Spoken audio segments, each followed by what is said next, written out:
So today we'll be presenting a joint effort from several institutions, so the CNRS in France, the CEA, and the INRIA. So you see there are a lot of authors because we worked with a lot of different applications here. Some of them are in the room, so if you have questions for them, I hope they will be able to answer your questions. So I will be presenting something called BOAST, which is a metaprogramming framework in order to do some auto-tuning on scientific application kernels. So a little bit of background first. The problem of scientific application portability is that, as you are aware, real scientific applications are huge codes. They are usually written in esoteric languages like Fortran. They are collaborative efforts, so usually one man cannot decide for everybody else. And you use as many programming padding as you've encountered architectures usually. So you've got MPI, OpenMP, OpenCL, CUDA, whatever. But hopefully your application is based on computing kernels, meaning that the parts which are required to be optimized are well contained, well defined, compute intensive of course, and they are the prime targets for optimization. So what we advocate is that those kernels should be written in a portable manner in terms of performance portability, in a way to raise developers' productivity in porting those kernels, and they should present good performance. We will not be aiming at peak performance on every architecture, but if you can get it 80 or 90% performance on the different architectures you may encounter, we deem it good enough. And why is this performance portability aspect so important? For instance, if you look at the latest top 500 machines, the top of the top, for the past 6 years, you have no more than 7 different architectures which have been ranked number 1 in the top 500. So they are classed by reverse most recent first. So the latest is the Chinese machine, which we don't know a lot about, but it's only one CPU architecture with 256 cores by ties of 64 cores. And we have different combination of architectures like standard Intel processors with accelerators, Xeon Phi, AMD processor plus GPUs. You have Blue Jeans machines, you have vector architecture with the Spark, the K computer, you have Intel plus GPUs, and you have homogeneous full CPU machines like the Jaguar. And tomorrow, what will you be encountering? So ARM plus DSP, no kidding, this may happen. Intel Atom plus FPGAs, we already have Intel Xeon plus FPGAs, but if we want to go lower consumption, we may have Atom architectures, and quantum computing is just a joke. So how to write kernels that could adapt to all those architectures, except quantum computing? There has been works on those subjects, of course. We have ad hoc auto-tuners, usually for libraries. So everybody knows Atlas. So the idea was to find the best performing version on your machine by using different macros to explore different instantiation of matrix multiplication, for instance. You have the same thing for DFT. So Spiral, FFT computation library. So they used a domain-specific language to describe Fourier transforms and their possible expression. Then we got some generic framework that use annotation usually, meaning that if you have a for loop, for instance, you will put a pragma to say try to unroll it and jam it if possible, and so on. So they are compilation-based approach. So the most recent one is BEAST by Jack Dongara. You may notice a slight resemblance in the name. I hate him for that. And we have generic frameworks that use embedded DSL, which are closer to the approach I will be presenting today. which means that we have a full language inside another language to describe kernels and their possible optimizations. So the approaches which are based here, which has Allied, for instance, for image processing, and the heterogeneous programming library for accelerator-based computations, are based on C++. And here I will advocate an approach using higher-level languages. So, what is the classical workflow of tuning a computing kernel in a scientific application?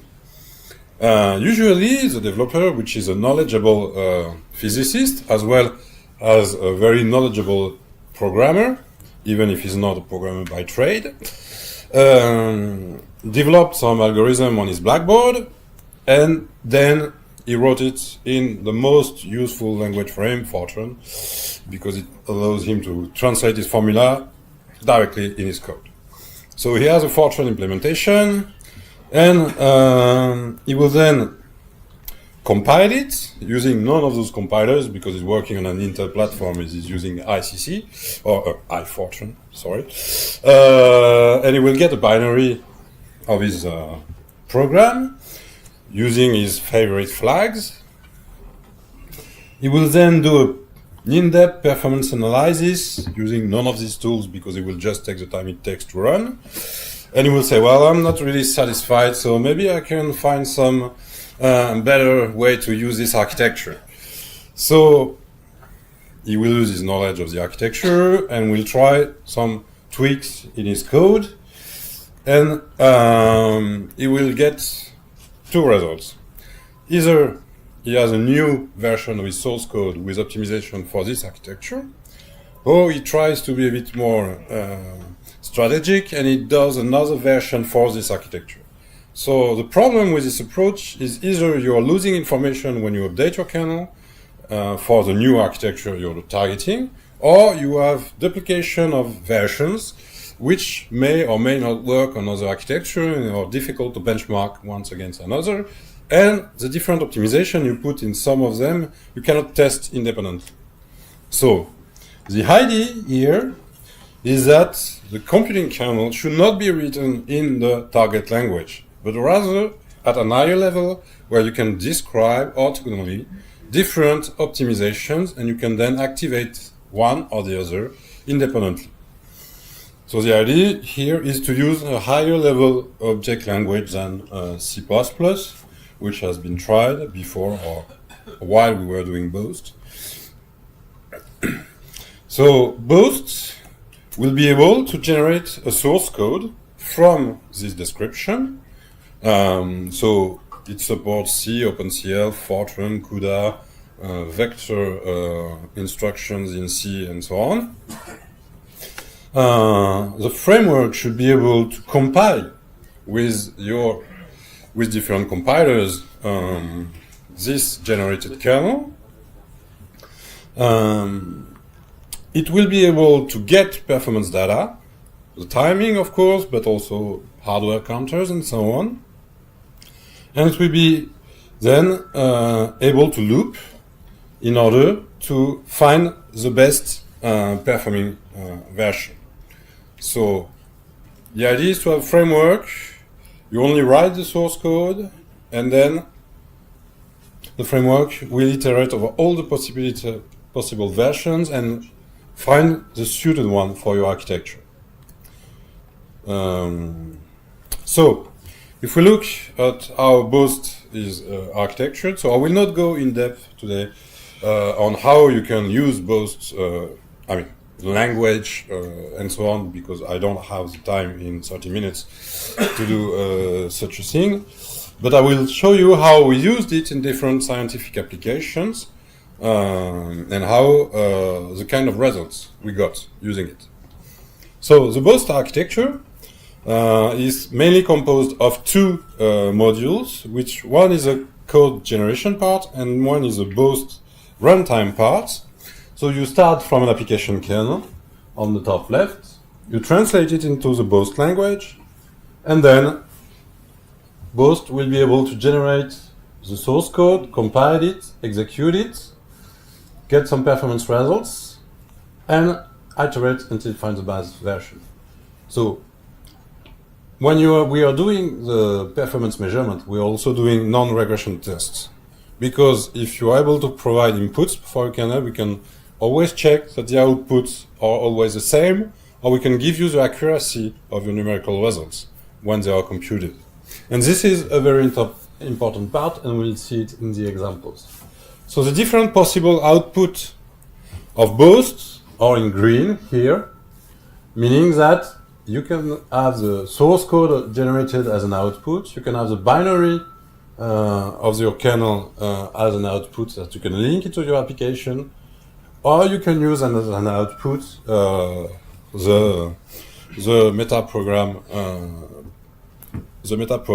and then redo your optimization on other architectures. So how did we use this framework?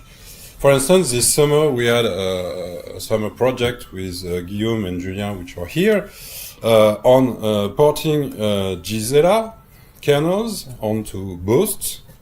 So Gysela is a plasma code in order to simulate the tokamak, which is the fusion reactor in France at CEA, ITER.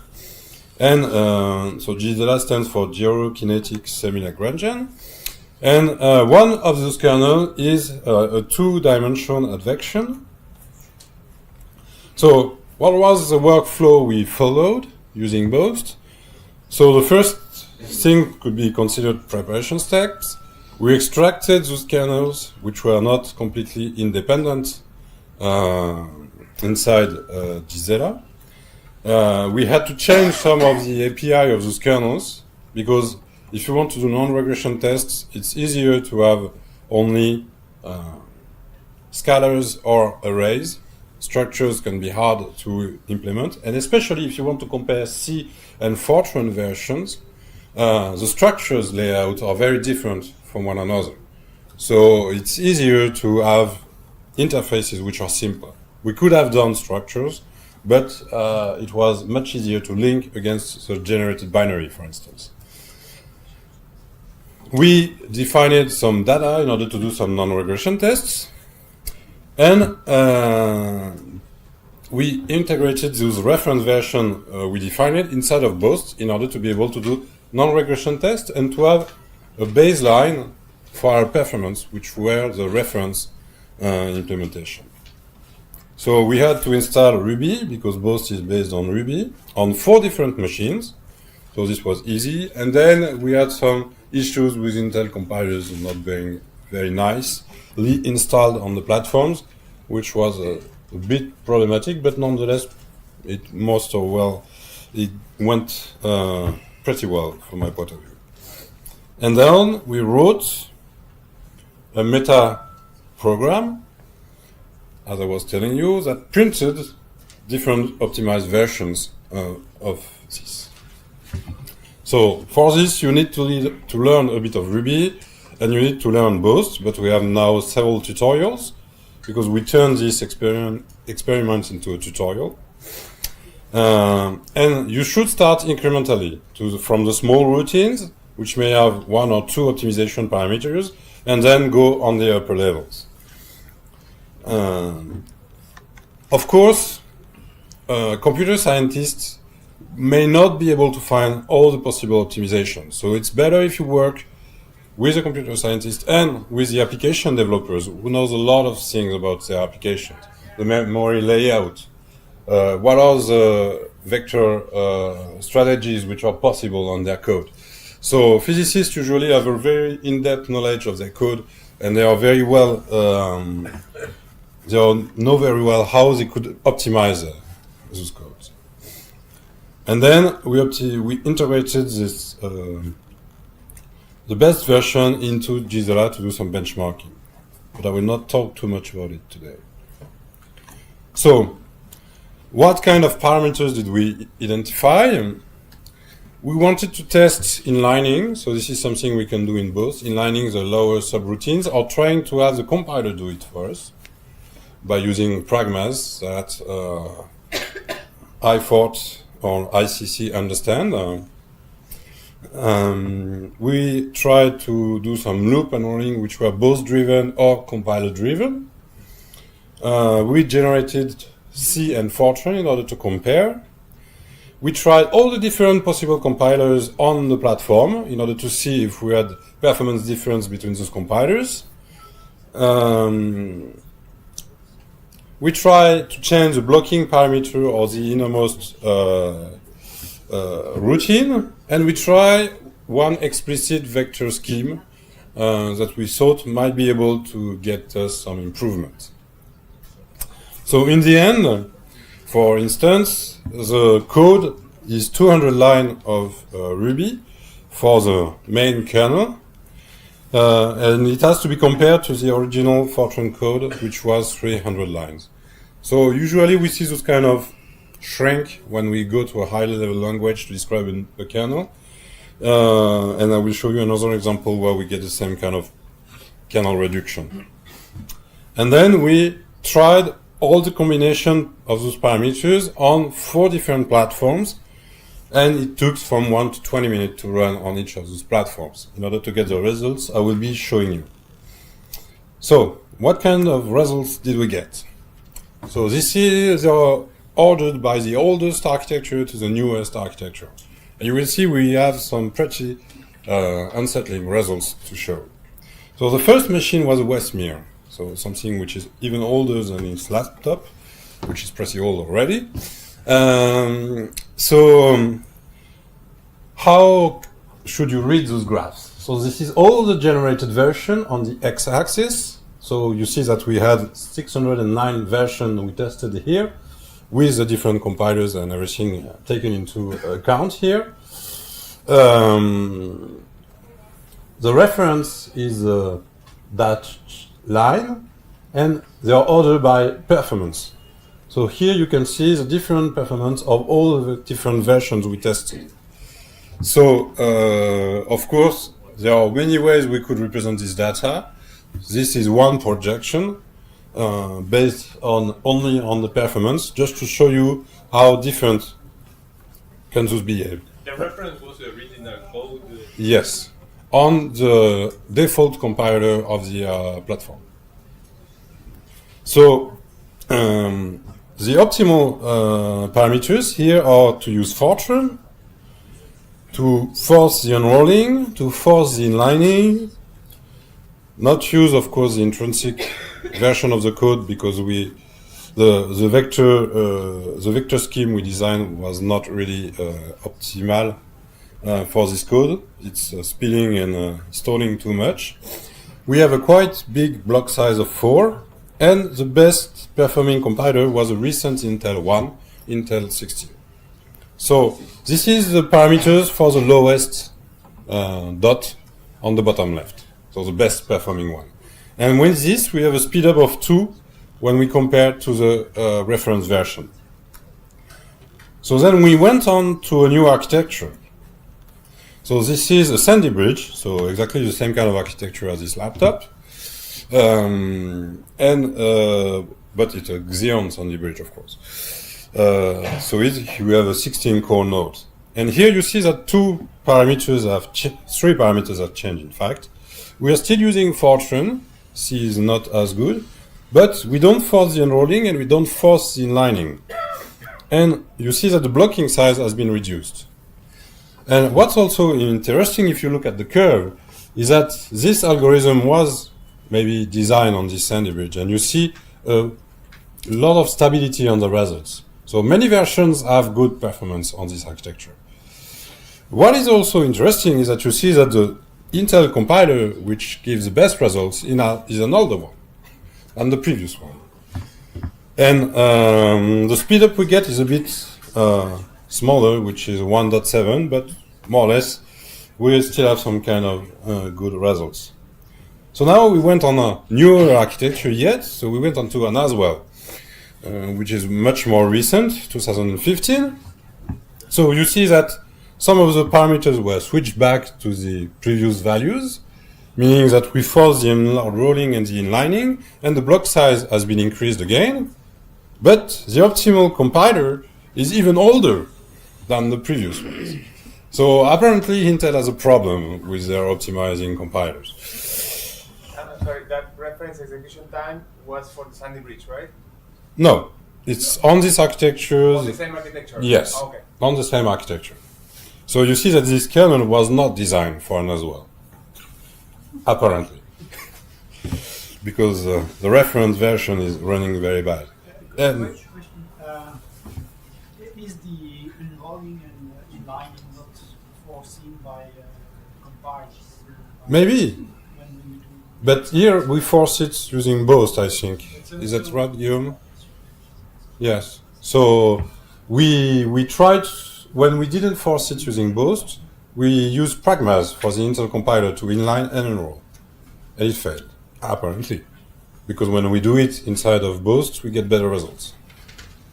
So I can't really answer. What I suspect here is that the cost model of Intel for the newer architecture is not very good. So they try to use newer instructions which may not be as efficient as using older ones. So when you use an old compiler, it doesn't support the new processor anyway, so it generates code for older architectures, and this code is more performant than the ones that generate on most recent. You could use the, Yes. sorry, You first. Okay. you could use a new compiler and tell him to optimize for another architecture also. No? We could try those kind of things, but it was not one of our parameters. We didn't play a lot. We tried O2 and O3, I think, at some point, but we didn't play a lot with compiler flags. Compiler flags optimization research is a huge area, so for now we are not really looking at it. There are people who devoted almost... Well, just to explain this. Yeah, we could have tried to do some experimentation. But if you try looking into compiler flags, you start opening a Pandora box. I mean, there are 300 of them, and many of them can have an impact. So there are people who dedicated a quarter of their life to what's the best flag combination you can use on different kernel and benchmarks, which is the work of Gregory Fursin at UNRIA, with a project which is called Collective Mind. So the idea is better, maybe we should plug Collective Mind on top of BOAST, rather than try to look at all those flags by ourselves, and it's a way to get lost very, very fast. So we didn't try it there, but you could with BOAST try it. I mean, it's very easy to change the compiler flags and look at the impact. So if you want to do this kind of studies, you could. I mean, it's completely open from this point of view. Yes. 4 minutes. Yeah. No, timing says 8.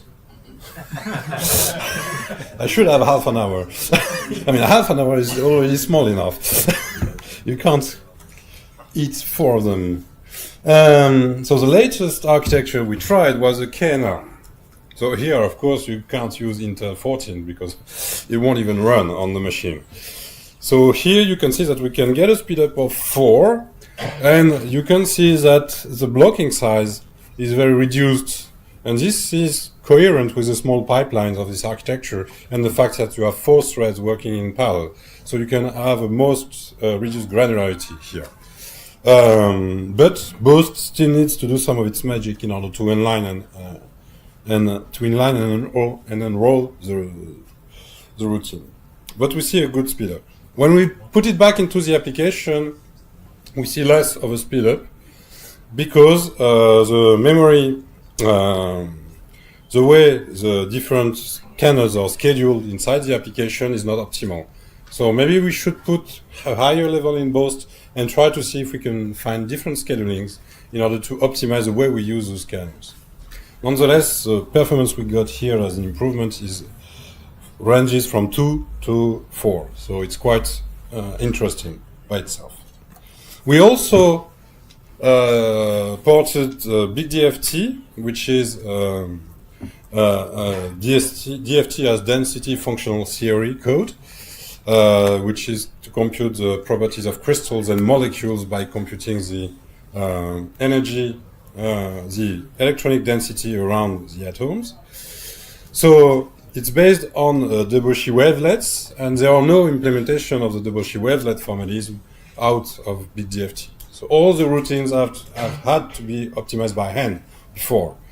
So here we metaprogrammed the generation of Debussy wavelets, and here I show you the results for the wavelet synthesis kernel. On the same platform it was entuned for, which is an ALM. Here you see the reference, which is not shown, but the reference is 1. And you see that sequentially we get speed up to 2. And then when we go to OpenMP, we got a speed up of 3.6 compared to the reference entuned code. And you see why physicists insist on using Fortran, because Fortran is constantly performing better. No question about it. We also did another port, which was the SpecFem 3D code, which is a well-known seismic code which is used on several computers around the world, high-end supercomputers. Here we didn't do optimization, we did portability. So the idea was we had a CUDA version of SpecFem 3D, we did a BOAST implementation, and this way we get an OpenCL and a CUDA version. This was to port it on the Mont Blanc prototype. On the previous one, you could also have generated the CUDA code directly? No. We didn't look for now at OpenCL and CUDA code for the wavelets. We will in a time. But the memory strategies are very different. So we need to implement them and to meta-program them in our wavelet library. So this is something that still needs to be done. So it's not straightforward. BOAST doesn't give you anything free. No, it's not magic. You still need to program your things. But you can reuse a lot of your code because you're meta-programming. And this is one of the impacts. So this way, for instance, we refactored the SpecFem 3D kernel codes and we managed to reduce the number of lines of code by 40% for the computing kernels. We got similar results with OpenCL and CUDA as performance-wise on top-end architectures, and we managed to run it on the Mont Blanc prototype, which was the objective, and we got speed up of up to 3 by using the GPU version compared to the CPU version. So I will conclude. So we have stable releases of BOAST now. So this was a deliverable of the Mont Blanc 2 project. We have unified C Fortran with OpenMP support. We have unified OpenCL and CUDA support, and we have support for vector programming using a nicer language than Intrinsics by hand, hopefully. You can generate parametric kernels. You can change your compiler's configuration at runtime to test different combinations. You can do your non-regression test inside the framework.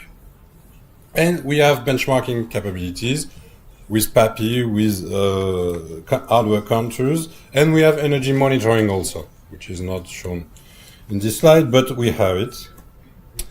So we are still finding and porting new kernels to BOAST. So we are working with Alia now, a code from Barcelona. We are working with DGTD Nano 3D, a code from Nice, with Stéphane Lanteri.